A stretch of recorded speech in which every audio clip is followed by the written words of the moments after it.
नमस्कार, मैं प्रियंका @प्रियंका ऑफिशियल 012 आवाज़ हमारी। मेरे YouTube चैनल से जुड़ने के लिए नीचे दिए गए सब्सक्राइब बटन को ज़रूर दबाएं, बेल आइकॉन को दबाना ना भूलें और अगर वीडियो पसंद आए तो लाइक का बटन ज़रूर दबाएं। मेरी वीडियोस आप अंत तक ज़रूर देखिएगा, क्योंकि अगर आप आज के मुद्दे पर मेरी पूरी वीडियो नहीं देखेंगे तो शायद आप कहीं ना कहीं इस समाज में अपना योगदान नहीं देंगे और किस तरह से हम कुछ मासूम लोगों की ज़िंदगियों को बचा सकते हैं, कैसे हम उनकी ज़िंदगियों को संवार सकते हैं, उसमें आप सहयोग नहीं दे पाएंगे। तो मेरी वीडियो अगले 5 मिनट तक ज़रूर देखें और ये समझने की कोशिश करें जो आज का मुद्दा है, आखिर हम उससे उभर कैसे सकते हैं, उसको अपने समाज से निकाल कैसे सकते हैं। आज का मुद्दा है एसिड अटैक। जी हाँ, वही एसिड अटैक जो आपको मौत भी देता है और ऐसी मौत देता है जो आपको जिंदा भी रखती है लेकिन तिल तिल करके मरने पर मजबूर भी कर देती है। पीड़िताएं मानसिक रूप से, शारीरिक रूप से, भावनात्मक रूप से यातनाएं सारी जिंदगी झेलती रहती हैं। ऐसी जिंदगी जो आपको आत्मविश्वास और गरिमा से जिंदा रहने का अधिकार भी छीन लेता है। उनके परिवार भी इन सब यातनाओं में पूरी तरह से उनके हिस्सेदार होते हैं और धीरे धीरे उनकी आर्थिक स्थिति भी बिगड़ती जाती है और ऐसी यातनाओं में वो तिल तिल करके टूटते रहते हैं, पल पल अपनी जिंदगी को कोसते रहते हैं कि आखिर ऐसी घटनाएं हमारे साथ क्यों हुई। लेकिन ऐसी घटनाओं का क्यों हुई, कैसे हुई, इसका दोष किसको दे और इसके लिए जिम्मेदार कौन है। इसके महिलाओं के शोषण का वैकल्पिक रूप है एसिड अटैक। एसिड यानी कि तेजाब। इसको साइंटिफिक रूप में आप हाइड्रोक्लोरिक एसिड या फिर सल्फ्यूरिक एसिड भी कह सकते हैं, जो आपको आसानी से मिल जाता है। से आप कहेंगे कि आसानी से कैसे मिल जाता है, क्योंकि सरकार ने तो इसके ऊपर बैन लगाया हुआ है। जी हाँ, किसी भी दुकान पर या ऑनलाइन पर एसिड को ऐसे सार्वजनिक रूप से बेचने पर बैन है। अगर आप खरीदते हैं तो उसके लिए आपको अपना आईडी प्रूफ और एड्रेस प्रूफ देना पड़ता है, यानी कि पहचान पत्र और आप जहां रहते हैं उसका कोई भी एक प्रूफ आपको उस दुकानदार को देना पड़ेगा जब आप ये एसिड खरीदते हैं। एसिड कई प्रकार के होते हैं। ज़्यादा इंटेंसिटी वाला आपकी स्किन को, आपकी मसल्स को, अंदर के टिश्यूज को ज़्यादा डैमेज करता है। हल्की इंटेंसिटी वाला आपकी सिर्फ ऊपर की जो स्किन की लेयर है उनको डैमेज करता है। और आपको मैं एक चीज़ और बताना चाहूँगी, सबसे ज़्यादा डेंजरस जो आप बाथरूम में यूज़ करते हैं एसिड, वो होता है। आप अपने आसपास नज़र बनाइए और सोच करके देखिए कि आखिर आपने लास्ट एसिड कब खरीदा था, क्या आपको आसानी से मिल गया था। अगर ऐसा है और आपको ये चीज़ आसानी से उपलब्ध है अपने आसपास की दुकानों पर, तो आप भी इस अपराध में भागीदार हैं। क्योंकि अगर आप इस चीज़ को पुलिस में कंप्लेन नहीं करते हैं, आप ये नहीं देखते हैं कि दुकानदार उस एसिड को कैसे बेच रहा है, तो ये हम लोगों की जिम्मेदारी बनती है कि अगर कुछ भी गलत हमारे आसपास होता है तो हम उसको सबसे पहले पुलिस में कंप्लेन करके उसकी जानकारी पुलिस को दें, जिससे कि हम इस तरह के अपराध, कई मासूम जिंदगियों को बचा सकें और उनकी जिंदगी को बिखरने से रोक सकें। आज हमारे देश के अंदर सबसे ज़्यादा जो ये घटनाएं होती हैं वो हमारी बच्चियों के साथ होती हैं, यानी कि 18 साल से नीचे की उम्र की लड़कियों के साथ ये अपराध ज़्यादा होते हैं। अगर पिछले 5 सालों का एनसीआरबी का आंकड़ा उठा करके देखेंगे तो आपको पता चलेगा कि पिछले 5 सालों के अंदर 636 यानी कि 636 मामले दर्ज हुए हैं एसिड अटैक के, और उसके अंदर 656, जी हाँ 656 महिलाएं हैं जो इसका निशाना बनी हैं।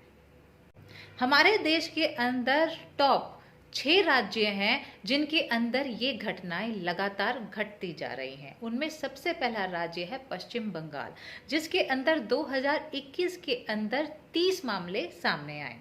उसके बाद आता है उत्तर प्रदेश का नंबर। उत्तर प्रदेश के अंदर 2021 में 18 मामले सामने आए हैं। दिल्ली के अंदर 8 मामले सामने आए 2021 के अंदर। असम में 7 मामले सामने आए हैं और हरियाणा और गुजरात दोनों स्टेट के अंदर 6-6 मामले सामने आए हैं। अब आप समझ सकते हैं कि कानून बदले गए हैं। आप कहते हैं, सरकार प्रशासन दावा करती है कि हमने कड़े कानून लगाए हुए हैं, ऐसा कोई भी अगर अपराध होता है, एसिड को सार्वजनिक रूप से बेचने में मनाही है, लेकिन फिर भी अपराध रुकने का नाम नहीं ले रहे हैं। अपराधियों के हौसले बुलंद हैं। मैं आपको बताना चाहूंगी कि इस अपराध में कौन से कानून सरकार द्वारा बनाए गए हैं, सरकार प्रशासन किस तरह से इसको एक गंभीर समस्या के रूप में मानते हुए उसके अंदर कड़े एक्शन लेती है। अगर आप कानून की बात करें तो एसिड अटैक में पहले 326 जो धारा थी वो लगाई जाती थी। 326 धारा, जब लोगों को ये महसूस हुआ कि 326 धारा इतनी स्ट्रांग नहीं है, ऐसे बर्बरता और ऐसे अमानवीय अपराध के लिए कड़े से कड़े कानून होने की ज़रूरत है, तब 326 धारा के अंदर अमेंडमेंट किया गया, यानी कि उसके अंदर बदलाव किए गए। 326 धारा अब 326 ए और 326 बी के साथ लगाई जाती है। 326 ए के अंदर अगर कोई भी अपराधी किसी भी पीड़िता के ऊपर एसिड डालता है, एसिड अटैक करता है, तो उसके अंदर कम से कम न्यूनतम 10 साल की सजा का प्रावधान है। जुर्माने के साथ आपको आजीवन कारावास भी हो सकता है। अगर कोई भी अपराधी किसी भी पीड़िता के ऊपर एसिड अटैक करने की कोशिश करता है तो आपके ऊपर 326 बी की धारा लगाई जाती है, यानी कि 5 साल की न्यूनतम सजा और साथ में जुर्माने के साथ आपको ज़्यादा से ज़्यादा 7 साल की सजा दी जा सकती है। कानून में ऐसी पीड़िताओं के लिए कुछ प्रावधान भी रखे गए हैं, जैसे कि अगर आपके शरीर के ऊपर 30% तक की इंजरीज होती हैं तो आपको 3 लाख तक का मुआवजा दिया जाता है। अगर 50% से भी ज़्यादा आपके शरीर के अंदर इंजरीज होती हैं तो आपको 3 से 5 लाख तक का मुआवजे का प्रावधान रखा गया है।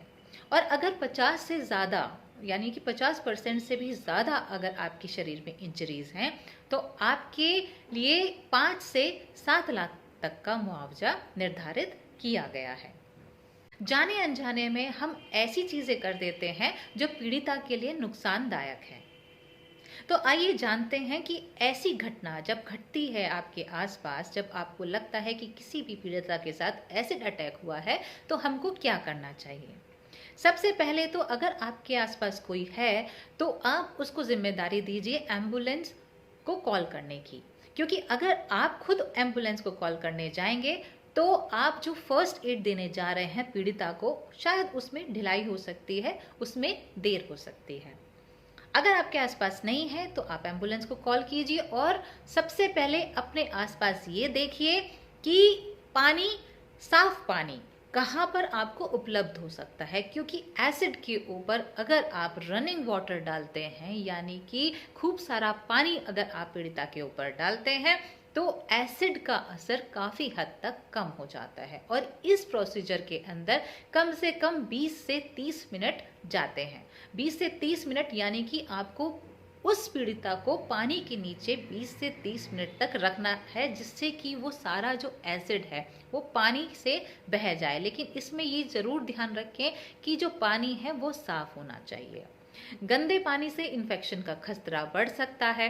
पानी को आप रनिंग वाटर की तरह आप उसको ऊपर से डालें तो जिससे कि वो नीचे की तरफ बह जाए। अगर आप सामने से बौछार की तरह पानी को पीड़िता के चेहरे पे बिल्कुल भी मत डालें, क्योंकि अगर उसके चेहरे पर थोड़ा बहुत भी एसिड रह जाता है तो हो सकता है वो उसकी आंखों में चला जाए और उसकी आंखों को वो डैमेज कर दे। ऑइंटमेंट और क्रीम का इस्तेमाल बिल्कुल भी मत करें। आप अपने आप कोई भी उपचार करने की कोशिश ना करें। कोशिश कीजिए जल्द से जल्द डॉक्टर के पास पीड़िता को पहुंचाने के लिए। अगर आपके पास कोई स्टरलाइज गॉज है या आसपास मेडिकल स्टोर पे उपलब्ध है तो आप पीड़िता के चेहरे पर उसको ढीले से बांध सकते हैं, ज़्यादा सख्त तरीके से उसको ना बांधें, जिससे कि वो आसपास के इन्फेक्शन या गंदगी से उसको, पीड़िता को, उसके चेहरे को या उसकी इंजरीज को बचाया जा सके। कोशिश कीजिए पीड़िता को जल्द से जल्द हॉस्पिटल में एडमिट कराने की, उसको फर्स्ट एड मेडिकल ट्रीटमेंट दिलाने की। आसपास ऐसी घटनाएं घट रही हैं तो सबसे पहले आपकी जिम्मेदारी बनती है कि आप इस जिम्मेदारी को अपने घर से शुरुआत करें। जी हाँ, हम लोग ऐसी घटनाओं को रोकने में अपना योगदान दे सकते हैं। हम अपने बच्चों को, हम अपने घर में लड़के, खासतौर से पुरुष को ये समझा सकते हैं कि अगर रिजेक्शन या आवेश में आकर के अपने अहम को ऊपर रख के किसी भी महिला, किसी भी बच्ची की जिंदगी खराब ना करें। अहम इतना जरूरी नहीं होता है जितना कि दूसरे की जिंदगी, उसके सपने। आप अपने सपनों के लिए किसी दूसरी की जिंदगी को बर्बाद नहीं कर सकते। जरूरी नहीं होता है कि आप जिसको पसंद करते हैं वो भी आपको पसंद करता हो, जैसा आप चाहते हैं वो भी वैसा ही चाहता हो। तो दूसरे की भावनाओं को समझना हमारी जिम्मेदारी है और ये बातें हमें अपने बच्चों को या अपने घर में जो पुरुष हैं उनको समझाना एक हमारी जिम्मेदारी हो जाती है और ऐसे अपराध को रोकने में हमारी पहली भागीदारी होती है। अपने बच्चों को ये भी जरूर समझाएं, खास तौर से लड़कों को, कि अगर इस तरह के अपराध या इस तरह की चीजें उन्होंने की तो सबसे पहले आपकी माँ ही आपके सामने खड़ी होगी आपका विरोध करने के लिए। अगर उसके मन में आपका भय होगा, परिवार का भय होगा, तो शायद वो 2 बार पहले सोचे ऐसी घटनाएं को अंजाम देने के लिए। अपने लड़कों को हमेशा ये जरूर सिखाएं कि महिलाओं को रेस्पेक्ट करें, महिलाओं की इज्जत करें। महिलाओं की इज्जत जितनी आप अपने परिवार में करते हैं उतनी ही इज्जत बाहर भी करें। जो बाहर की महिलाएं हैं, जो आपके स्कूल में या आपकी ऑफिस में काम करती हैं, उतनी ही इज्जत जितनी वो अपनी माँ और बहन को देता है उतनी ही इज्जत उनको भी दे। अपनी इच्छाएं दूसरों पर थोपना, माय वे और हाईवे वाला एटीट्यूड, ये बर्दाश्त नहीं है। इस तरह की चीजें उनको लगातार समझाते रहें। चौकन्ने रहें, सावधान रहें, आसपास होने वाली ऐसी घटनाओं को रोकने में अपना योगदान दें। अगर मेरी ये वीडियो आपको पसंद आई हो तो इसको सब्सक्राइब और लाइक करना ना भूलें।